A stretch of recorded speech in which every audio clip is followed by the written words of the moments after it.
ba kayo mag-isa sa dilim? Paano kung nag-iisa kayo at naglalakad kayo sa kawalan? Tulad nito, panoorin nyo.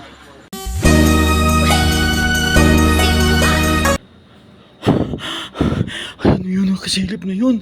Nakakatakot ang mukha. Ano yun?